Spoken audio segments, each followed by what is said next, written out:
তেল কম, স্বাদে ঝাঁঝালো। সুপর্ণাস কিচেনে আজ নিয়ে এলাম কুমড়োর ছেচকি। সম্পূর্ণ নিরামিষ, একদম ঘরোয়া স্বাদে। চলো রান্নাটা শুরু করি। আর এদিকে আমি কড়াইতে দিয়ে দিয়েছি 2 চামচ মতো সর্ষের তেল।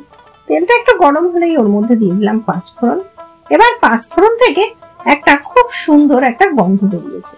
এবার আমি দিয়ে দিলাম ওর মধ্যে কুমড়োগুলো আমি আগে থেকেই ধুয়ে রেখেছিলাম ছোট ছোট করে কেটে। এবার দিয়ে দিলাম কয়েকটা চিরা কাঁচা লঙ্কা, দিয়ে দিলাম পরিমাণ মতো লবণ, আর দিয়ে দিলাম পরিমাণ মতো হলুদ। এবার খুন্তি দিয়ে একটু নাড়াচাড়া করে নিচ্ছি আমি, যাতে লবণ আর হলুদটা কুমড়োর গায়ে খুব ভালো করে মিশে যায়। এবার দিয়ে দিচ্ছি অল্প করে জল। কুমড়োতে খুব একটা জল লাগে না, কুমড়ো থেকে জল বেরোয়। এবার দিয়ে দিলাম ঢাকনা চাপা। বেশ কিছুক্ষণ পর কুমড়োর ঢাকনাটা খুললাম। এবার খুন্তি দিয়ে নাড়াচাড়া করছি। দেখো কুমড়োটা কিন্তু খুব একটা ভালো গলেনি, এখনো শক্ত আছে।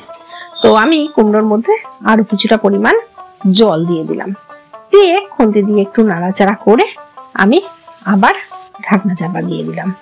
এবার ঢাকনাটা আমার চাপা দেওয়া হয়ে গেছে।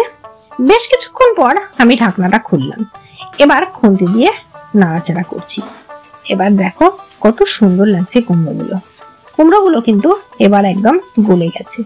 তোমরা যারা মিষ্টি পছন্দ করো তারা এতে তোমরা একটু চিনি অ্যাড করতে পারো। আর এই কুমড়ো ভাজাটা রুটি অথবা পরোটার সঙ্গে কিন্তু অসাধারণ লাগে খেতে। আর তোমরা ডালের পাতে ইচ্ছে হলেও খেতে পারো। রান্নাটা কিন্তু এবার আমার একদম কমপ্লিট হয়ে গেছে। এইভাবেই বানালাম কুমড়োর ছেচকি, একদম সহজ, কম তেলে আর ঘরোয়া স্বাদে। রেসিপিটা কেমন লাগলো কমেন্ট করে জানাও। ভালো লাগলে লাইক করো আর বন্ধুদের সঙ্গে শেয়ার করতে ভুলো না। আর এরকম সহজ রান্না পেতে সুপর্ণাস কিচেনে সাবস্ক্রাইব করে রেখো। দেখা হবে পরের রেসিপিতে।